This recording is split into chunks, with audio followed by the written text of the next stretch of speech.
अति गर्वे हतलंका ये प्रोभर्ब तो आप निश्चय शुणी आज आपण सामने आम एपरी एक नमूना प्रस्तुत करूँ जहाँ देखला आपणकर विश्वास हो आज भी एक कथार प्रासंगिकता रही।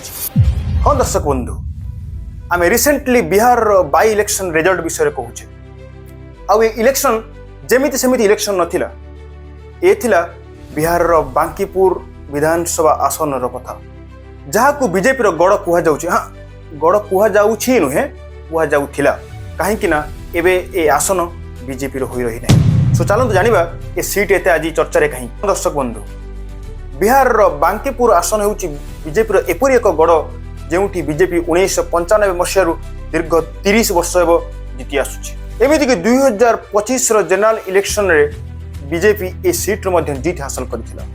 आउ ए सीट रू के जीतिला जानिछन्ती से होउछन्ती बीजेपी रो वर्तमान रो राष्ट्रीय अध्यक्ष अर्थात मोदी जी बॉस। आपण भाबुथिबे मोदी जी बॉस आमे काहू कहूचे सेटा आमे कहूनु सेटा मोदी जी निजे कहउछु। आपण सुनंतु ना। मैं कार्यकर्ता हूं वे मेरे बॉस हैं। हाँ दर्शक बंधु आमे कहूचे नितिन नवीन को कथा। ए सीट रू मान्यवर नितिन नवीन 2025 साधारण निर्वाचन में जीत हासिल करथिले।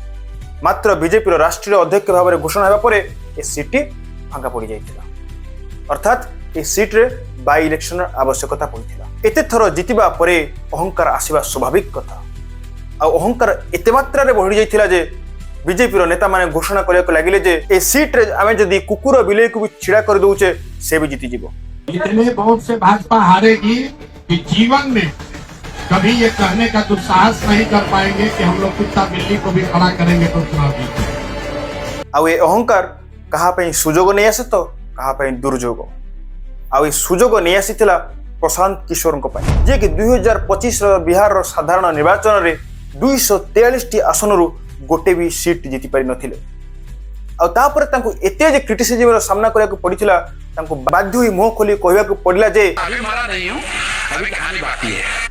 सब सेटबैक रो कमबैक तो निश्चित थाए।